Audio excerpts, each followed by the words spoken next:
Shivasai family members అందరికీ నమస్కారం.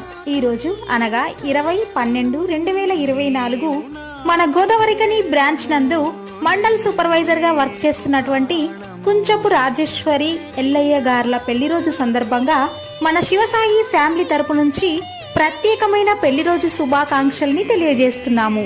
మరియు వారి కుటుంబ సభ్యులు కుమారుడు ప్రవీణ్, కూతురు శిల్ప మరియు బంధుమిత్రుల అభినందనలతో. రాజేశ్వరి ఎల్లయ్య గారు, మీరిలాంటి పెళ్లి రోజులు మరెన్నో జరుపుకోవాలని, ఆయుర ఆరోగ్యాలతో అష్టైశ్వర్యాలతో ఆ దేవుడి ఆశీస్సులు మీకు ఎల్లవేళలా ఉండాలని, మీరు మరిన్ని ఉన్నత స్థాయిలకి ఎదగాలని మనస్ఫూర్తిగా కోరుకుంటూ మరోసారి మన కంపెనీ తరపు నుంచి పెళ్లి రోజు శుభాకాంక్షలు. Happy wedding anniversary both of you. So విన్నారు కదా అండి, ఈ వీడియో కనుక మీకు